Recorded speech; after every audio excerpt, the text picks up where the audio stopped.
They're floating junkyards. Mothballed, decommissioned naval vessels. Toxic time bombs filled with PCBs, asbestos, lead paint, oil, and grease. Hundreds rust in dockyards around the world. What can be done with them? Since 1991, this team of Canadians has had an integrated approach. They clean the ships and sink them.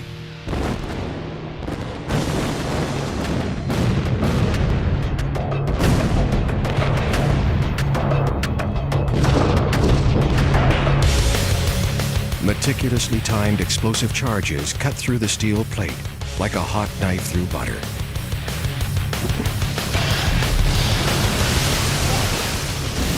The ship sinks in minutes.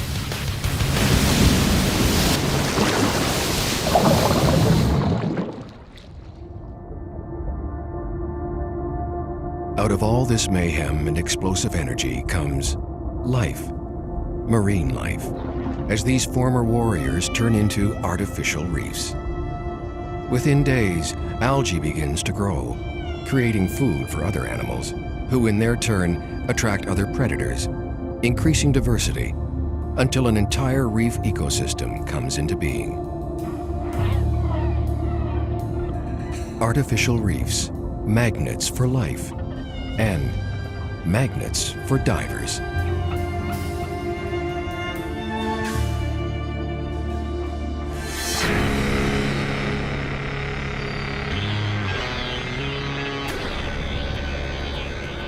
Wellington, New Zealand. This is the frigate Wellington, the F69, and a week from now, she'll be on the seabed. As an avid diver, Marco Zeman thought that sinking a ship to make an artificial reef would be a good idea. And that idea became a passion that would occupy 6 years of his life. The F69 started life as the British Royal Navy ship Bacchante and saw service in the Cod War with Iceland and in the Falklands War. In 1982, she joined the New Zealand Navy and was renamed the Wellington. Before the Wellington can be sunk, she must be spotlessly cleaned. 113 meters long, 3,100 tons. The ship is massive. And as Marco is learning, so is the amount of work yet to be done before the scheduled sink day of November 12th.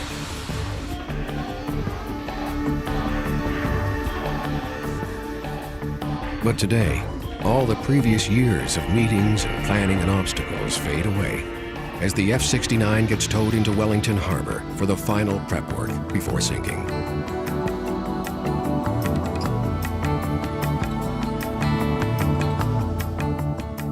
Today, the weather is picture perfect, but the city has a nickname, Windy Wellington, because of the strong winds that sweep up the Cook Strait. These winds could make sinking the F69 a challenge.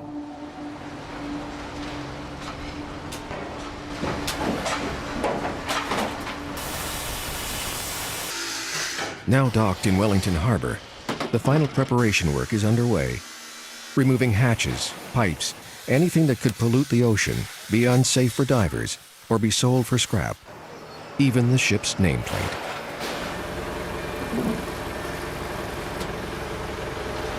But the work is going slowly, and the sinking day, with all the fanfare and anticipation, is fast approaching.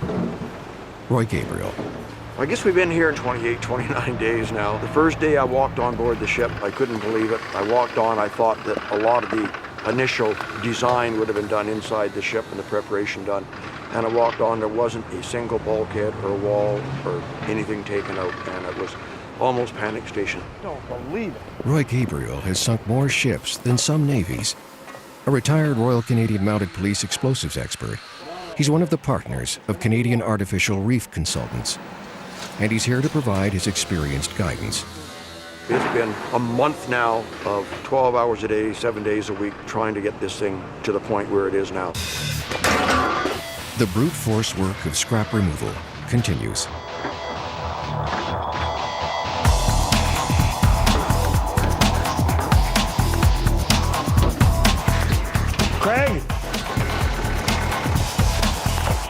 get this tank out of here. It's either that or open it up and clean it out, and that takes too long.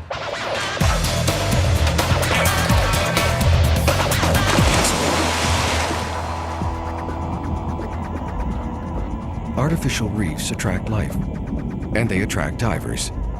And divers bring tourism dollars. This is the former USS Spiegel Grove, just off Key Largo in the Florida Keys.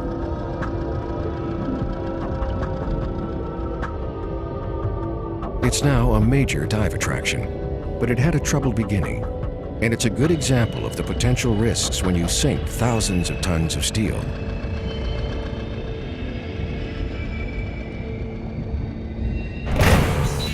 After cleaning, the 155-meter, 5,400-ton Spiegel Grove was towed into position and anchored for the final preparations. But on May 17, 2002, a day before she was supposed to sink, something, and no one knows exactly what, went wrong. The ship began to sink. She was not only sinking, but she started to roll over, ending up upside down, a hazard to navigation, and certainly not an artificial reef. Finally, after much blood, sweat, tears, and money, salvage teams got her on the bottom, but on her starboard side. Today, with a little nudge from Hurricane Dennis in 2005, she's upright and becoming a thriving reef, popular with divers.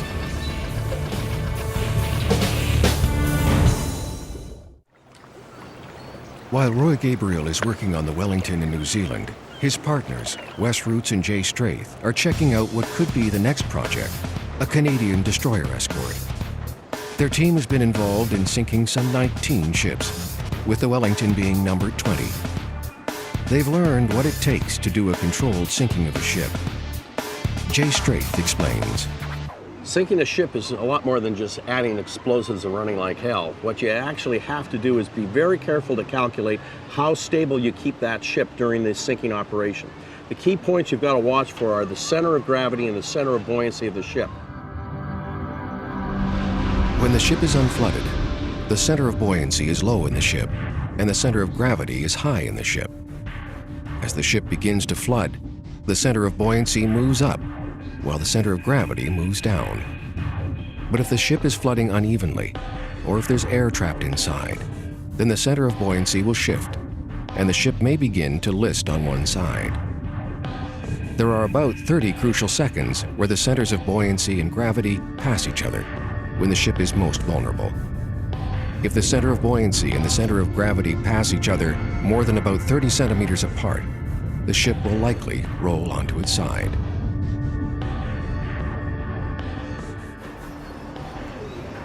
A ship like the F-69 has hundreds of compartments that could trap a pocket of air, creating unwanted buoyancy and instability.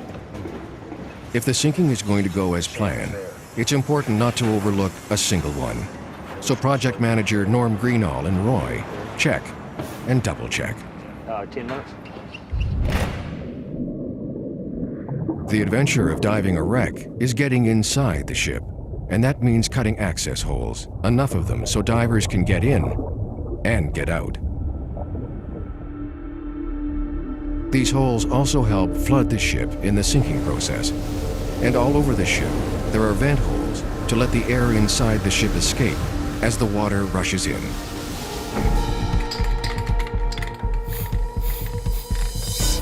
Once you've reviewed the plans, getting the ship properly vented comes down to looking in every spot a pocket of air could collect, and then marking it with a spray can of paint.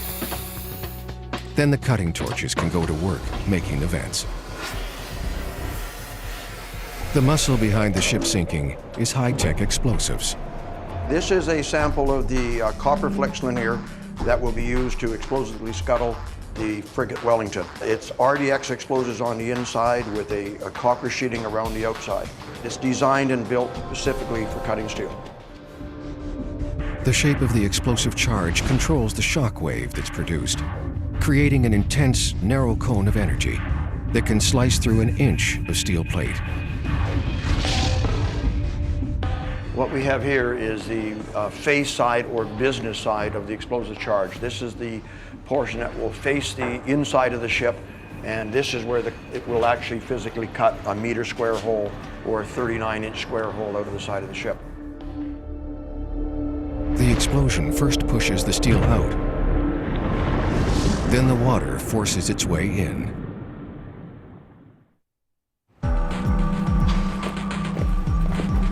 Marco Zeman has less than a week left before sink day, and there's still a lot to get done. One of our biggest challenges on ships this size is all the hydraulic oil that we've got to deal with. There's lots of it, and every drop needs to be removed before sinking. Cleaning up spilled oil isn't a high-tech job. Spread sawdust on the oily patch and scoop it up.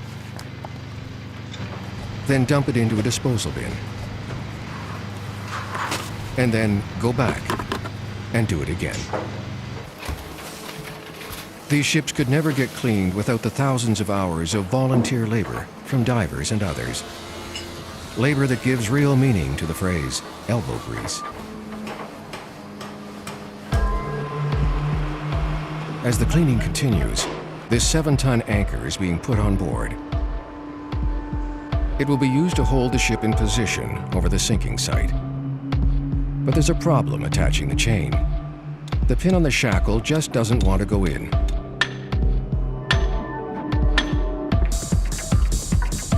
Finally, after much persuasion, the anchor is secured on the bow.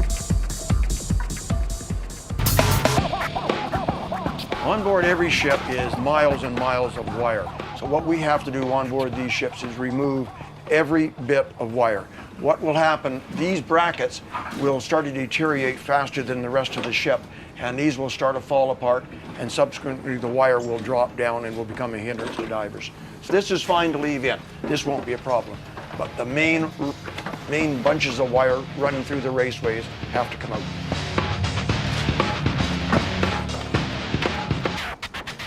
It's not only diver safety that's an issue. The insulation on these wires could possibly contain toxic PCBs, and that's something that just can't go into the ocean. Wiring throughout the ship is all removed. It's got a lot of copper in it. For example, that piece there would be worth probably $3 or $4, and you've got tons, literally tons of it.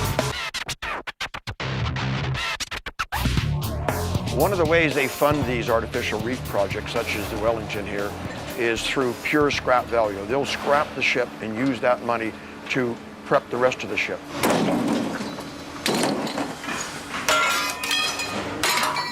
A ship like this will be in excess of $250,000 of scrap value. And what you see is the boys out here processing that scrap now as it's coming off the ship.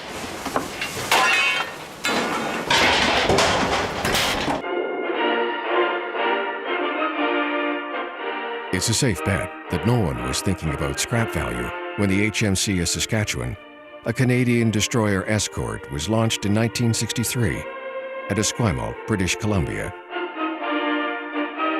These ships, sleek and fast, were regarded as the Cadillacs of the fleet.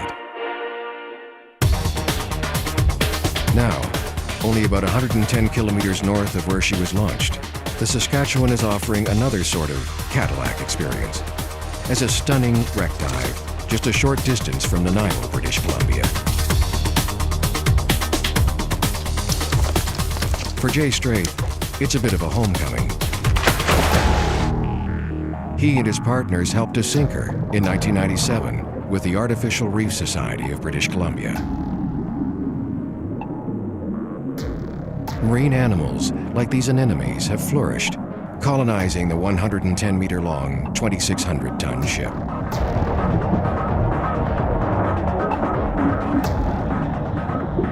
Ian Hall, a local dive operator, has seen the impact the wrecks have made.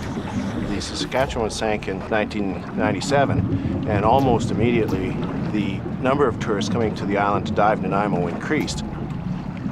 The City of Nanaimo Economic Development Commission estimates through a rudimentary survey that dive tourism means $3.5 to $4 million into the local economy each year. Just what is it about shipwrecks and divers? Is it the marine life?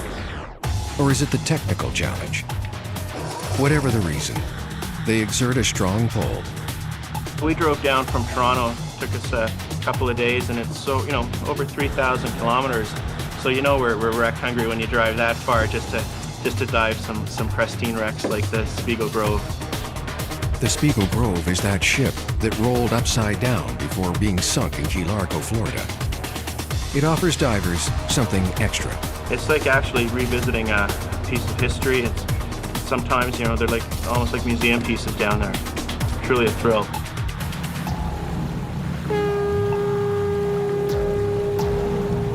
The Florida Keys are a major destination for divers, and artificial reefs are a big attraction.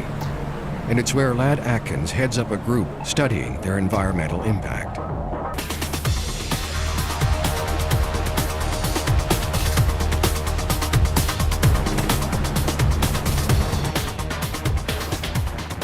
Gary Mace runs one of the many dive businesses in Key Largo, Florida.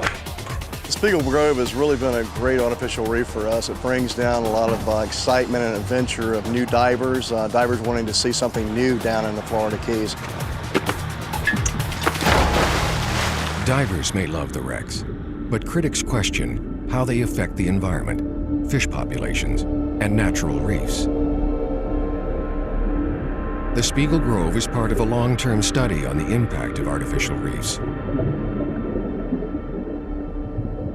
Ladd Atkins is a special projects manager of REEF, the Reef Environmental Education Foundation. The Spiegel Grove is in a very unique position. It's in a sand bottom area, away from the reef, but somewhat close, let's say within a quarter mile of nearby natural reef areas. And I think the intent was to put it far enough away that even if it moved a little bit, it wouldn't damage the natural reef, but also close enough so that there could be interaction between the marine life on the natural reef system and on the wreck itself. And I think we're seeing a lot of that.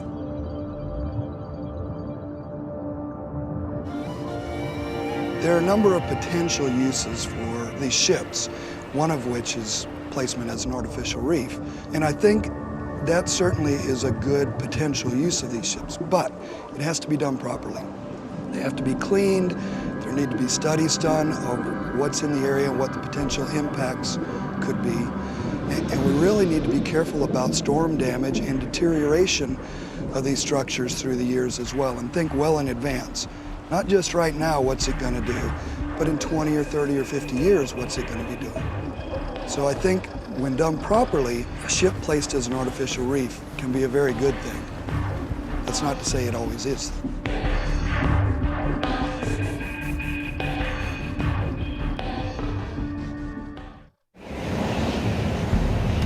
Windy Wellington is living up to its nickname.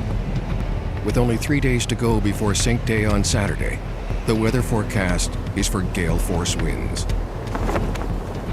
We're 3 days in counting, and I hope these winds this morning are an indication that the front is coming through now and not coming through on Saturday morning. But we wouldn't be sailing today. There wouldn't be any hope of leaving harbor today. That's just as well. There's lots of work to do. The lubricating oils are long gone from the engine room, but there's still the accumulation of 37 years of grunge and grind to clean up.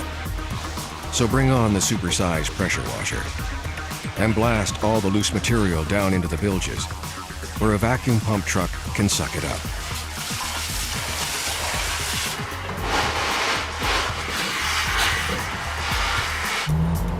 Supersized pressure washers, supersized vacuum cleaners. All the last bits left in the cracks and crannies need to be removed.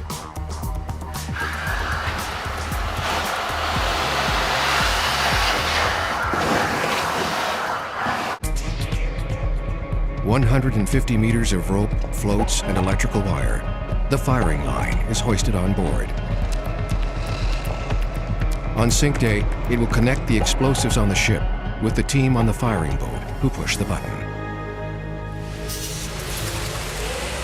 The crew is working flat out, but that sink day deadline is fast approaching. At the moment, we're probably trying to fit a week's work into 2 days, but we'll get there. We'll work a bit longer tonight.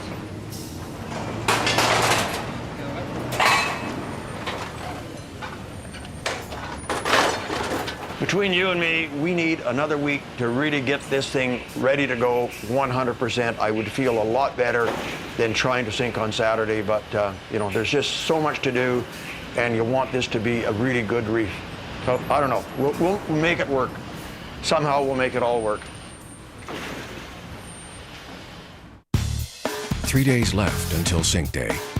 Roy Gabriel has been working flat out for a month, and a second set of experienced eyes would be welcome. Those eyes belong to Jay Strait, one of Roy's partners just arrived from Canada, and he has some concerns. See, this stuff is just way too lightly built to take the kind of pounding it's going to get as the ship goes down.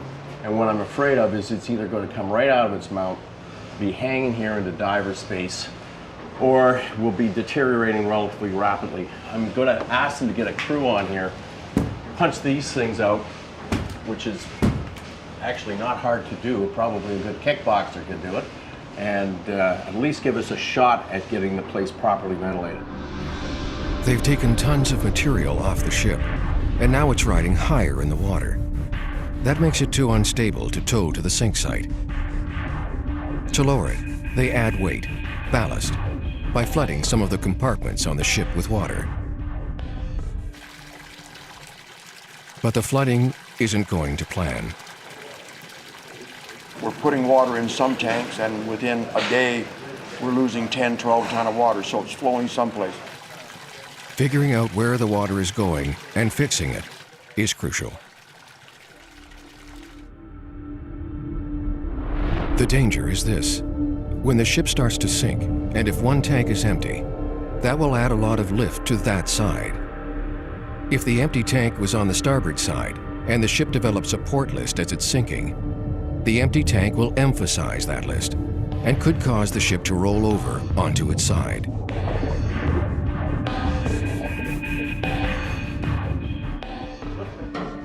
It's a question of stability and safety.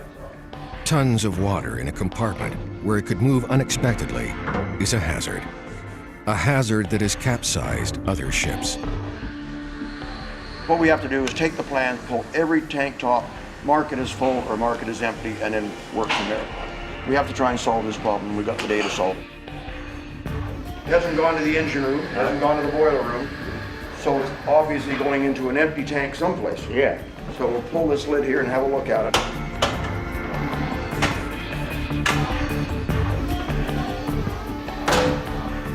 It's a bit lower. They found where the water was going and have a plan to keep the trim, or the way the ship is balanced, the way they want it. Problems we were having an hour ago, I think we've found some solutions to them, and right now we're just pumping some tanks back here. We're going to drop the stern of the ship a little bit. One problem solved.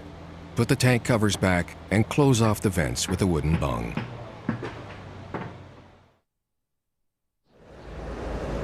Once again, Windy Wellington is living up to its nickname. With just 2 days left before sink day, the weather's not cooperating. We have a gentle zephyr in Wellington today. It's blowing its rig out, basically. But will the ship be clean enough to sink? There are hundreds of meters of pipes carrying hydraulic oil. Pipes they thought were drained, but some weren't. And with the trim of the ship altered, some residual oil begins to leak out. Bad news, with the critical environmental inspection coming up. No oil means a clean ship. As long as we get these drained down, we're going to be okay. The race to get the ship ready for the sink day on Saturday is heating up. Only 2 days left, and the environmental and safety inspection is underway. There's a lot at stake. If the inspectors don't give their okay, the ship doesn't sink on schedule. Inspector Patrick Atwood. We are looking for anything that's loose, that could break away when the ship goes down, anything that could be of a hazard to divers, and of course any contaminants, the major one being any oil residues that are left on the ships. Not all the cleanup work is done, and the inspectors will have to come back tomorrow to check. But to keep on schedule, Roy Gabriel needs to install the explosives. We have a good news, bad news. What do you think? Is it looking Fairly good? It's looking reasonably good. Do I have the okay to start installing explosives tomorrow morning? Yeah. Thank you very much. Excellent. Hang on a sec. Thank you very much. It's taken weeks to plan and assemble the explosives that will put this ship on the bottom. Now it's time to install them. It will take 14 1-meter square holes blown through the side of the ship to sink her. And each one of these 14 explosive charges has been built to fit exactly against the curved hull. They're carried down to the bottom of the ship and fitted into place. One in the other side here. Okay, that'll stay there, Bruce.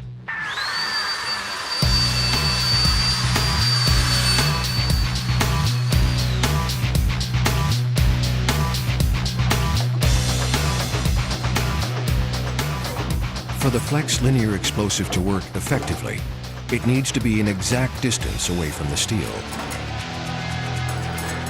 When the engine room, boiler room go off, to start with, these charges would jump right off the ship because there's so much shock wave and twisting going through the ship as it fires.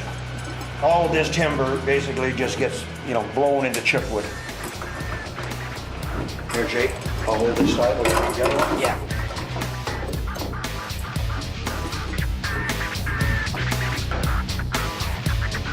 The charge is secured in place, and the detonating cord to the primers is made ready to connect to the system.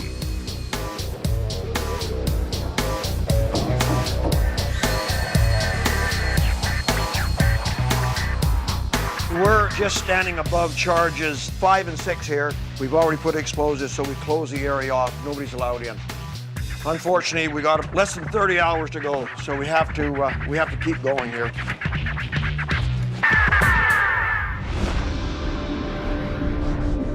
The 14 explosive charges are placed against the hull, just below the waterline, at key points on the ship.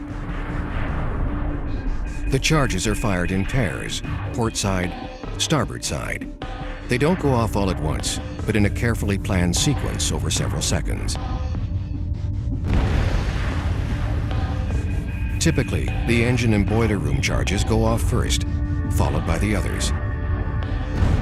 This firing sequence controls which part of the ship floods first and controls how the ship will sink.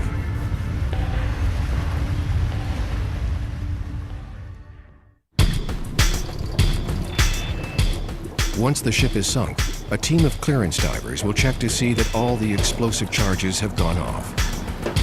Okay, 7 frames from here, we cut the frame.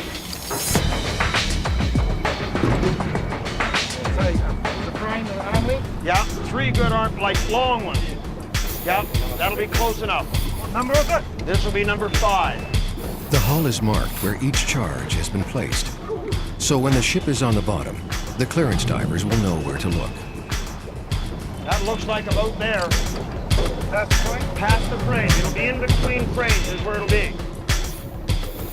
That'll be number 2.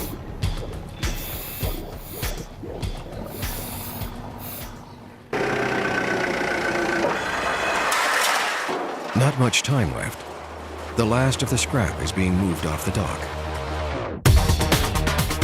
There's another explosives team on board the F-69. There will be a big pyrotechnics display as part of the sinking, and the pyro crew is busy assembling and installing all the mortars and shells and things that go bang that will add a dramatic touch to the event.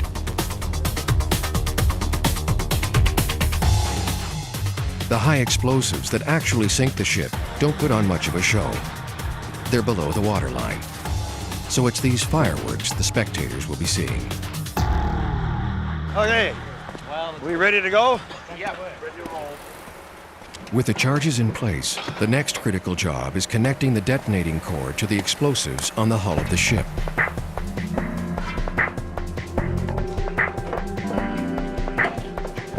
About there? Okay, hold on 1 second. Hang on to it. Detonating cord is a thin, flexible tube with an explosive core. John, have you got anything down? Exploding at almost 7,000 kilometers per second, it acts as a high-speed fuse and connects the electrically triggered detonator with the high explosive cutting charges that are now installed. It's the last crucial link between pushing the button and the charges going off. And then straight in. I like that. I like that.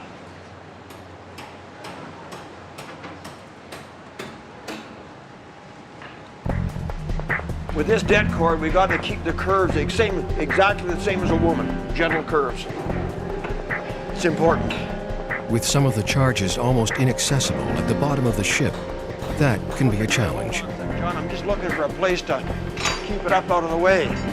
We'd install charges 13 and 14 are down below each of those large holes down there. They'll be the last two to fire in the sequence of 14. The green cord that you see here is linking both of those charges as one. They'll go exactly the same time. Just make sure when you're going over with it, there's no kinks in it. Okay, that's all you get. Nothing kinky in this group. Installing the detonators is the next step. First, string the electric wire that will be connected to the firing boat. Check the connection, and then clip on the detonators.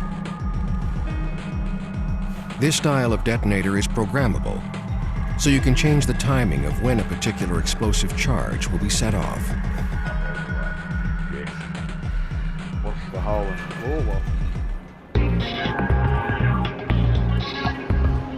6 years of planning, fundraising, and over 90,000 entries in a contest to see who will push the button to sink the ship.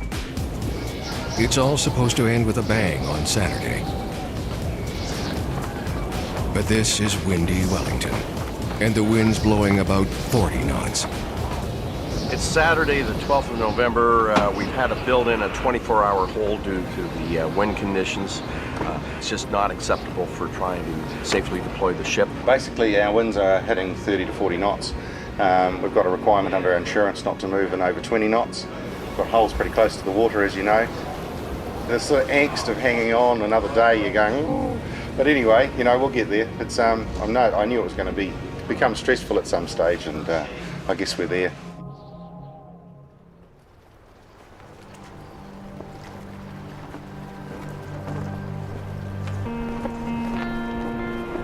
Yeah, just for posterity's sake.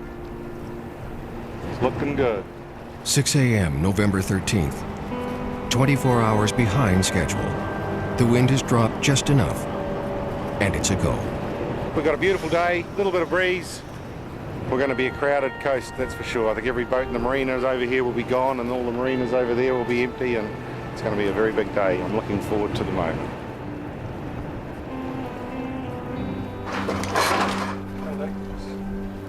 Her last departure. Yeah. Significant moment. Ease it out, Clive.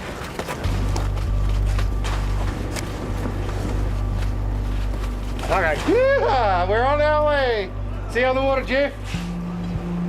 Aye, aye, skipper. Yeah. 6 years. It all ends today.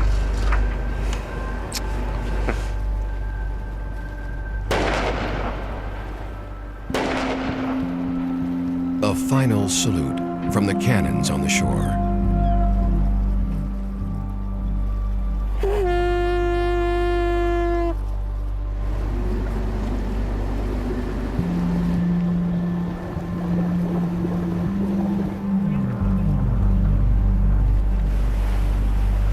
The wind was looking a little dubious first thing this morning. If we can keep this ship into the wind, that's fine for our purposes. We're at the upper end of our safety envelope with this wind, but we can proceed.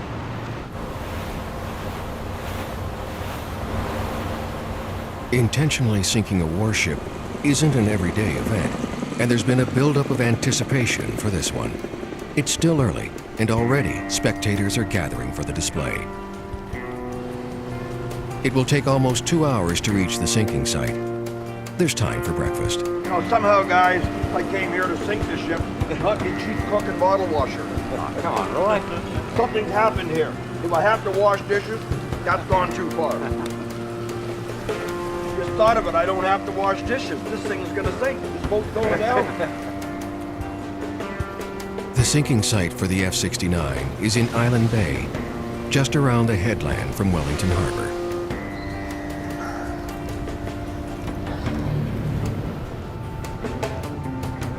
we're just coming around to drop the anchor on the marker, and we'll sit at anchor then for the next couple of hours while we prep the ship.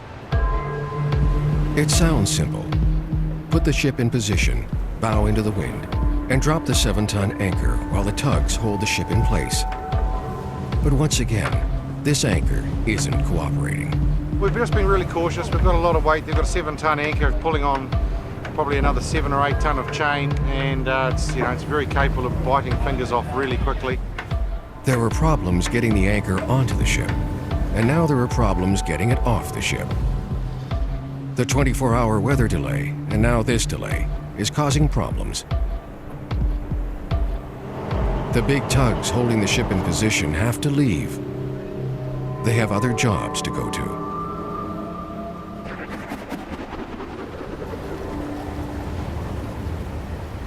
How the ship is sitting in the water, how it's trimmed, determines the order of the explosions that will sink the ship. We changed the firing sequence from yesterday to today. We've already changed it once. I think I'm happy with that, but until I go about 100 meters off the side of the ship, I won't know for sure. I could very well change it again.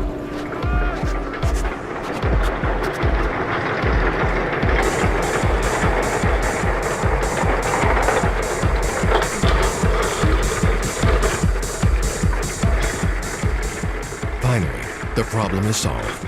The anchor lets go. We had a snag with the shackle initially, had to get that out. It's taken us an extra 2 hours, but hell, we're better than losing fingers and toes. So I'm pleased, very pleased. My butterflies have now gone. At last, the ship is anchored, bow into the wind, and the tugs cast off. The ship will still have to be pulled around to her final position for sinking, but without the big tugs. We're going to start at the bow, and we'll start working our way all the way towards the stern, checking and double checking everything, put the detonators on the system. There'll be 28 detonators to install all the way to the stern. The ship becomes increasingly hazardous. There are holes everywhere, and to complicate things, the waves are getting bigger, making the ship roll. The pyrotechnics crew comes aboard for their last-minute preparations. Checking and double-checking.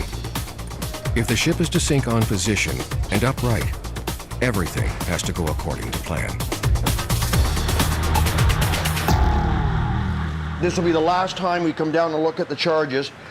We're going to just double-check to make sure somehow over the last day none of the detonating cord has been chafed or nicked, and if we have, then we'll just put an extra piece on it. The F-69 is at anchor, and the spectators are gathering. But the ship has a slight list to port that needs to be fixed. Otherwise, the ship could roll onto its side as it sinks. We're in the final phases of trying to take that port list out, which is causing Roy and I a lot of worry. Yeah, we're on anchor and ready to go. Ready to go? Well, not quite. There's still that worrisome list to port. Water is being pumped into one of the tanks to compensate, to rebalance the ship. The job of connecting the detonators to the 14 explosive charges is almost complete. They're still pumping down there, aren't they? Yeah. Okay. Okay, I'm gonna go and have a quick look, see how they are doing. It's a very technical job. Stand and hang onto a hose. They're adding tons of water to this tank to remove the list. 3 hours. Try and get the port list out of it. If I can do that, we're 100% ready to go.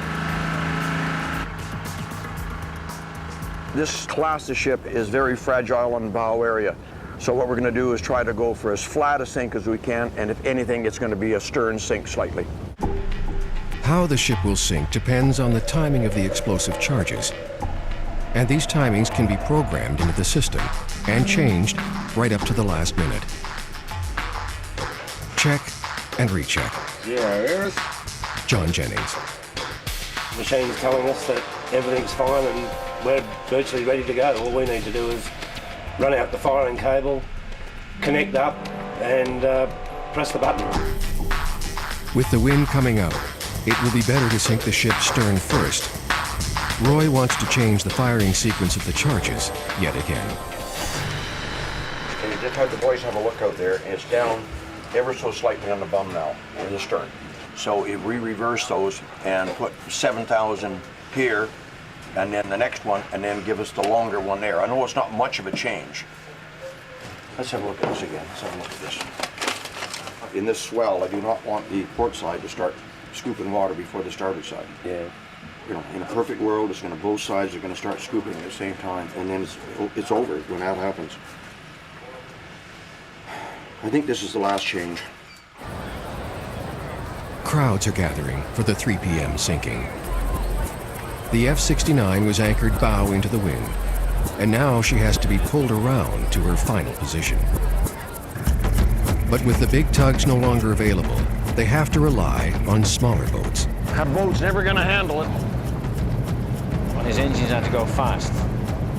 These small boats are pulling on a 3,000-ton warship against a wind that's now pushing 30 knots and increasing. Even with no wind, this job would have been a challenge for the small boats. The ship is moving slowly, but the wind keeps increasing. If you look at a tension meter on this, when we detonate, we're at 8 and 9. Right now, we're 5 and 6 and climbing. If we get 50 meters out of this, we'll be lucky in this wind. Yeah. This is not good. This was not supposed to happen. Against the odds, the small boats have pulled the ship around, and now they have to hold her against that increasing wind. But they're very close to the ship and those 14 high explosive charges.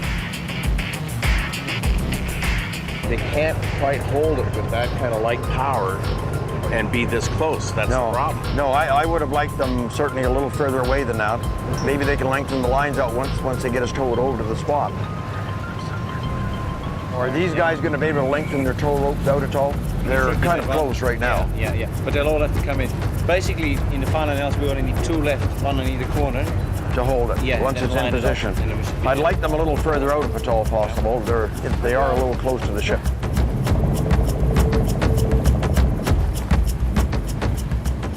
Those going in the engine room, boiler room, please be careful. If you bump into anything, let me know. I've got to check it. I haven't got time to go back and redo another complete check. There's one last thing to take care of. This is a tradition I started when we first started doing these ships.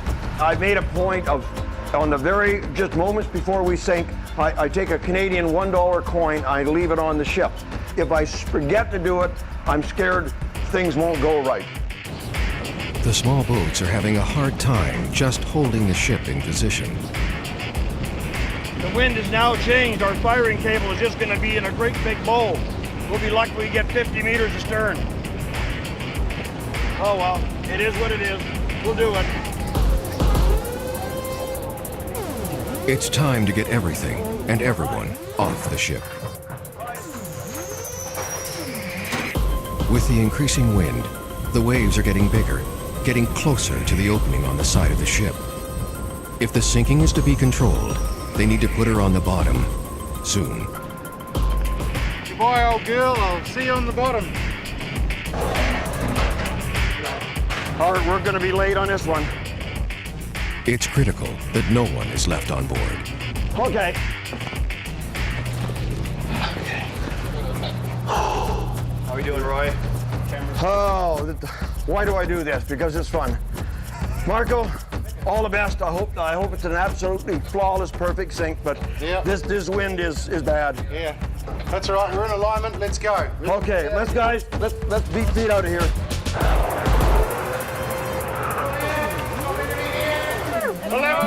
Let's get out of here. Okay, just swing by the firing boat. I just want to tell Bruce to shoot it.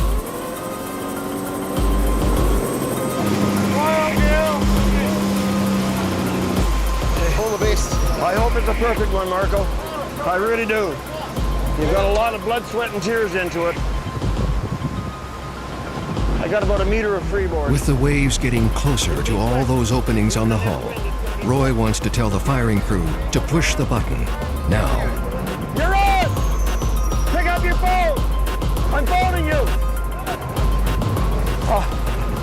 answering machine.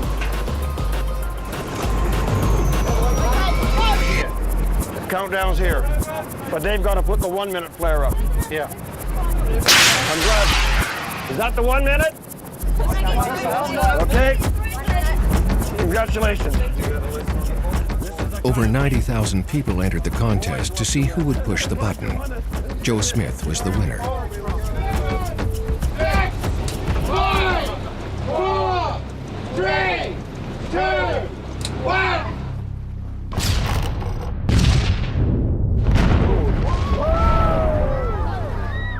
Here's the engine room, boiler room gone.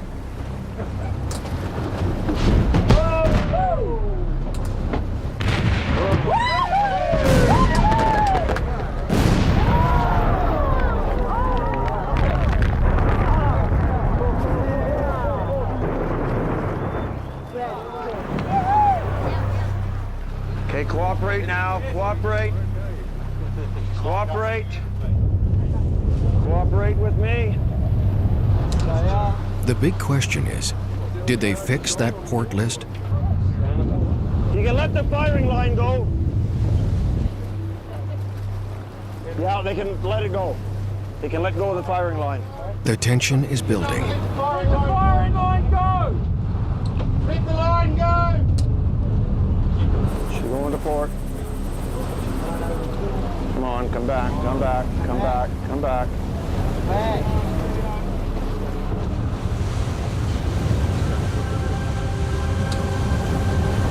Come on, suck water over there, come on. Pull water, pull water. With the ship listing to port, the next few seconds will be crucial. Pulling water, it'll come back. It's coming back. It'll come back. Yep, here she comes. There it comes. Beautiful, beautiful.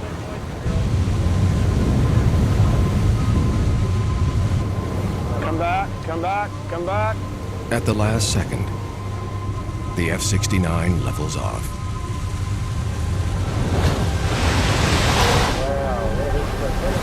There it is. Back.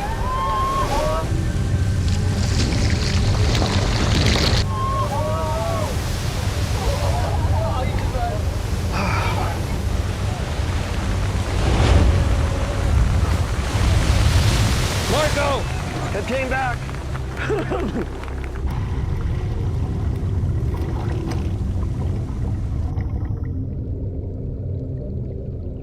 I'm not sure what the sink time was, but she put a bit of a scare into us. She took a fairly good port list. The extra work we did today, taking that list out, paid off.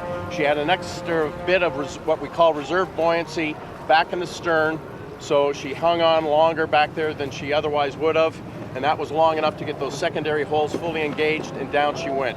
As I wanted, I got the the stern sink, just slightly stern sink. The bow was the last thing down like it was supposed to be, and you can't ask for much more. No, I think it was letter perfect sink, and I think we'll find her very, very, straight within one or 2 degrees. If it's anything, it might be a little bit to port, maybe 1, 2, 3 degrees to port, which is more than acceptable. Okay, well, let's go home and get ready to take on another Navy. Oh.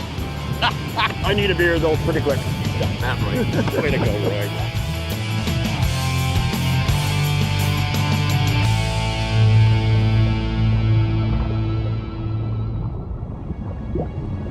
The F-69, the Wellington, now on the bottom.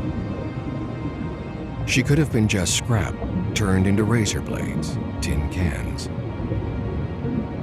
But a ship is so much more than tons of steel. A ship, like the Wellington, has history embedded in her skin. So now she can live on, giving back to the seas she once sailed.